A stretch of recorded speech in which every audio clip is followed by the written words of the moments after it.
तो नमस्कार दोस्तों, आज हम बात करेंगे पावर स्टार पवन सिंह जी के नए होली गाने को लेकर क्या है कुछ नई अपडेट। तो हम इस वीडियो में पूरी जानकारी देंगे, हमारे वीडियो के लास्ट तक बने रहिए। तो आप लोग के बीच पावर स्टार पवन सिंह जी का फिलहाल ही एक ही गाना रिलीज हुआ है होली का। अभी तक दूसरे गाने का इन्फॉर्मेशन नहीं मिला है कि कब तक आप लोग के बीच दूसरा होली सॉन्ग रिलीज किया जाएगा, लेकिन आज ही एक इंटरव्यू में दीपक सिंह जी ने होली गाने का इन्फॉर्मेशन दिए हैं। आप लोग के बीच होली सॉन्ग कभी भी रिलीज हो सकता है, कभी भी ब्लास्ट हो सकता है। अभी पवन सिंह जी का 3 गाना आने को बाकी है, यह इन्फॉर्मेशन दीपक सिंह जी ने खुद दिए हैं। 3 गाने और हुए हैं, 1-2 दिन में जो भी होगा होना होगा 1-2 दिन में, मतलब ब्लास्ट कभी भी हो सकता है।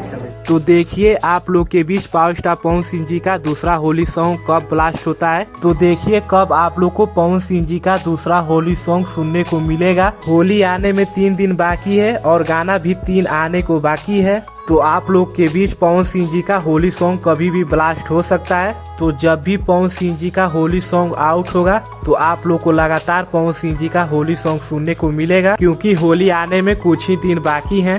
तो अभी तक पवन सिंह जी का एक ही होली सॉन्ग आप लोग के बीच रिलीज किया गया है। तो अब पवन सिंह जी को बहुत जल्द दूसरा होली सॉन्ग लेकर आना चाहिए, क्योंकि पवन सिंह जी के फैंस होली गाने का बेसब्री से इंतजार कर रहे हैं। लेकिन पवन सिंह जी होली गाने में देरी कर रहे हैं। तो पवन सिंह जी के होली गाने में देरी चुनावी मामले को लेकर हो रहा था। चुनावी मामले के ही कारण पवन सिंह जी का गाना स्लो कर दिया गया था। लेकिन अब पवन सिंह जी का दूसरा होली सॉन्ग का पोस्टर आउट कर देना चाहिए, क्योंकि अभी 3 गाना आने को बाकी है। जितना ही लेट करेंगे उनके गाने पर उतना व्यू नहीं मिल पाएगा, क्योंकि होली आने में केवल 3 दिन बाकी है और 3 गाना आने को बाकी है। तो पवन सिंह जी को गाने में देरी नहीं करना चाहिए। आशा है आज शाम तक होली गाने का पोस्टर आउट कर दिया जाएगा और कल आप लोग के बीच गाना भी आउट कर दिया जाएगा। तो आप लोग कमेंट बॉक्स में जरूर बताइएगा कि पवन सिंह जी का कितना बेसब्री से होली गाने का इंतजार कर रहे हैं, और आप लोग को पवन सिंह जी का होली सॉन्ग कैसा लगता है कमेंट बॉक्स में जरूर बताइएगा। तो बस आप लोग ऐसे ही पावर स्टार पवन सिंह जी पर प्यार बनाए रखिए। वीडियो करते हैं समाप्त। ऐसे ही अपडेट पाने के लिए हमारे चैनल को सब्सक्राइब करके बेल आइकन प्रेस कर लीजिए। मिलते हैं अगले अपडेट पर। धन्यवाद।